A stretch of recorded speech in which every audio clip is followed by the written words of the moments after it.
Hello, bonjour à tout le monde. Aujourd'hui, nous allons parler de la blockchain. Donc, pour commencer, la blockchain, qu'est-ce que c'est?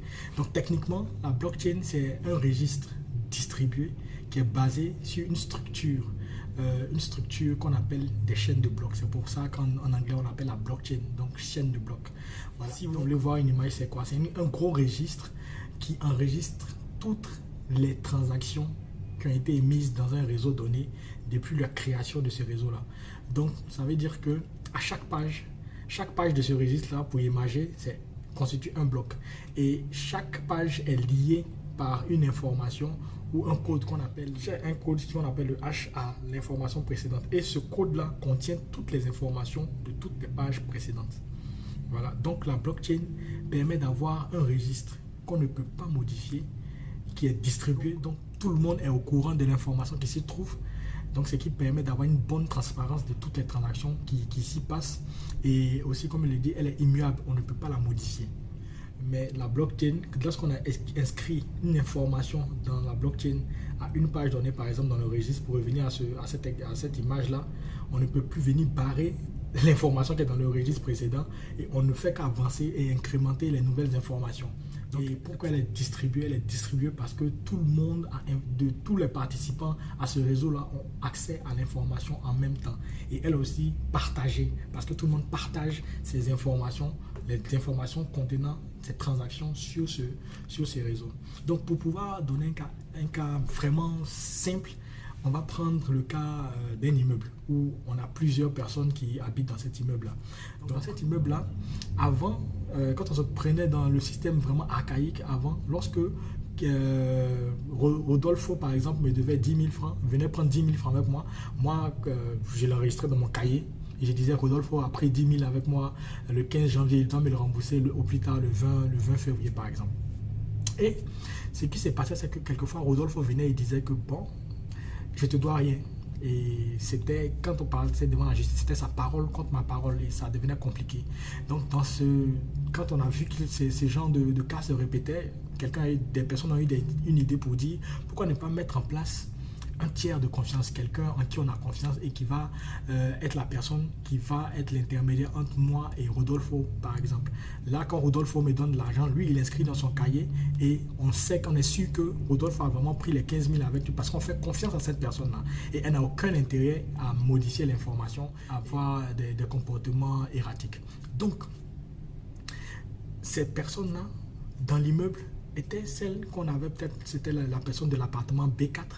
Et c'est lui, par exemple, qui enregistrait toutes les transactions. Donc, quand Rodolfo vient prendre l'argent chez moi, il enregistre.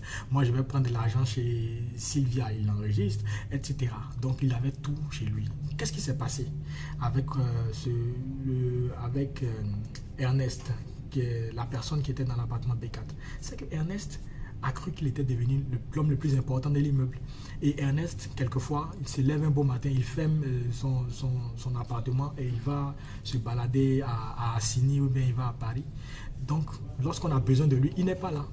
Lorsqu'on a besoin de... Et Ernest, un beau matin, a dit, bon, je ne peux pas faire tout ce travail-là de façon gratuite, il faut que vous me donniez quelque chose sur l'argent que vous passez. Donc, par exemple, je vais prendre 1% de toutes les sommes que vous passez, que j'enregistre dans mon cahier. Et comme Ernest est en position de force, les mois qui ont suivi, il est passé à 2%, 3%, 4%.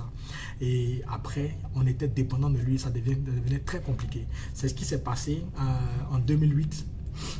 Avec la crise des subprimes où les banques se sont crues tellement intelligentes qu'elles ont créé des produits qu'on appelle des produits dérivés et qui étaient des produits toxiques, réellement toxiques, qui ont explosé quand il y a eu la bulle financière, la bulle immobilière des États-Unis qui avait explosé. Ça, on en reparlera dans d'autres vidéos si ça vous intéresse. Comment est-ce que la crise des subprimes est apparue, c'est quoi des produits dérivés, c'est quoi la titrisation qui a amené tous ces problèmes, toutes ces problématiques-là, qu'est-ce qui s'est passé, on en reparlera si ça vous intéresse, vous pouvez me le dire dans les différents commentaires. Donc, quand Satoshi Nakamoto a vu ces problématiques-là, il s'est dit, il faut qu'on ait... Satoshi Nakamoto, c'est celui qui a créé la blockchain et le Bitcoin. Le Bitcoin, c'est le premier cas d'usage de la blockchain. On parlera du Bitcoin dans des vidéos prochaines. Donc Satoshi, il s'est dit, mais pourquoi ne pas créer un système où tous les participants ont le regard sur tout ce qui est écrit, tout le monde écrit tout en même temps. Donc tout le monde a la même information en même temps et tout le monde a le tiers de confiance. Donc on va supprimer ce tiers de confiance là. Donc c'est là qu'il a créé la blockchain. Idée géniale. Donc pour revenir à l'exemple de l'immeuble, on est parti voir un beau matin le Ernest de l'appartement B4. On lui a dit, bon Ernest, ton travail avec nous est terminé. On ne veut plus t'utiliser comme tiers de confiance. Nous tous, nous avons des cahiers chez nous à la maison et nous allons enregistrer toutes les transactions qui se passent. Chacun va enregistrer toutes les transactions qui se passent. Ce qui s'est passé avec Ernest aussi, c'est qu'un beau matin, il y a eu un cambrioleur qui est parti casser la porte de Ernest, a pris le cahier, le registre et tout l'argent qui était chez lui, qui appartenait à d'autres personnes. Donc, c'est là aussi un des problèmes avec un tiers de confiance, c'est que c'est plus facile de pouvoir avoir accès à un seul appartement et pouvoir prendre toutes les informations sur tout ce qui s'est passé. Donc ce qui se passe à partir du jour où nous avons supprimé le travail d'Ernest, donc de l'appartement B4, ce qui se passe maintenant, c'est que tout le monde a un cahier, un joli registre, et lorsque quelqu'un doit faire une transaction avec une autre personne, on s'assoit sur la place, dans le parking de l'immeuble, et tous les habitants de l'immeuble sont là et chacun a son registre et chacun inscrit cette information dans le registre. Donc, mais on a vu faire la personne.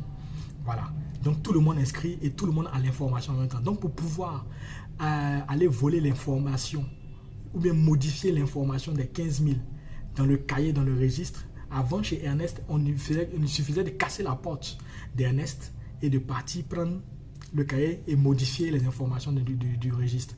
Mais maintenant, on doit casser la porte de chacune des personnes qui habitent dans l'immeuble pour prendre le cahier. Et ça doit se faire dans les 10 minutes.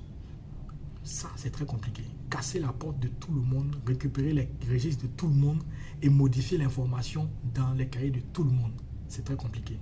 Donc, pour pouvoir modifier une information dans la blockchain ou bien même ajouter une nouvelle information, il y a ce qu'on appelle le proof of work, donc la preuve de travail. Donc, pour imager, il faut courir, par exemple, faire un 50 km. Donc, on s'arrête là, on met en compétition tous ceux qui veulent modifier, apporter une nouvelle information dans le registre et tout le monde court et le premier à avoir terminé ce marathon de 50 km là a le droit de pouvoir inscrire la nouvelle information. Et quand il inscrit la nouvelle information, tout le monde inscrit cette information là dans tous les registres. Donc c'est ça le proof of work.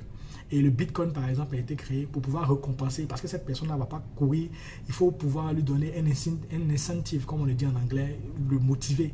On ne va pas courir des marathons gratuitement. Il faut qu'on me paye quand même pour courir un marathon. Je vais pas, donc, quand je finis de courir mon marathon, que je suis celui qui est remporté, que je dois inscrire la nouvelle information, on me donne une crypto-monnaie. Et c'est là qu'est né le Bitcoin. Donc c'était pour récompenser les personnes qui remportaient ce proof of work, donc qui remportaient ce marathon. Et le marathon en réalité c'est un problème mathématique que les ordinateurs des personnes qu'on appelle des mineurs doivent résoudre. Et c'est de Bitcoin qu'on leur donnait comme récompense. Donc c'est ça, c'est un peu ça la blockchain. La blockchain, si vous devez retenir quelque chose, c'est un grand registre qui est immuable. Donc on ne peut pas modifier les informations qu'on a déjà inscrites. Et chaque page est liée à la page précédente par un code qu'on appelle le hash, Donc c'est lié par la page précédente et la dernière page ou même la page en cours où on est en train d'écrire actuellement dans le registre contient toutes les informations de toutes les pages précédentes. Donc on ne peut pas modifier une page précédente sans venir modifier toutes les pages qui ont été mises en place jusqu'à la dernière page. Et lorsqu'on modifie une page précédente, le registre n'arrive plus à fonctionner en fait. Donc c'est ça, c'est pour ça qu'on dit que c'est immuable, parce qu'on ne peut pas modifier l'information sans altérer la blockchain et sans attirer l'attention de tout le réseau. Et c'est presque impossible de le faire. Ensuite, on dit qu'il est partagé parce que tous les participants au réseau partagent leurs informations sur toutes les transactions qu'ils ont et partagent, comme on peut dire là, partage aussi les informations des autres.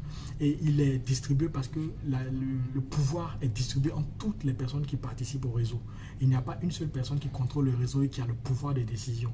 Voilà, la décision appartient à la communauté, la décision appartient à tout le monde. Donc il y a beaucoup de cas d'usage et on en reparlera plus tard. Donc si ça vous a intéressé, vous pouvez me poser des questions en commentaire, ça dépendra de vous. Et je vous remercie de m'avoir suivi et à la prochaine pour d'autres vidéos. Cool.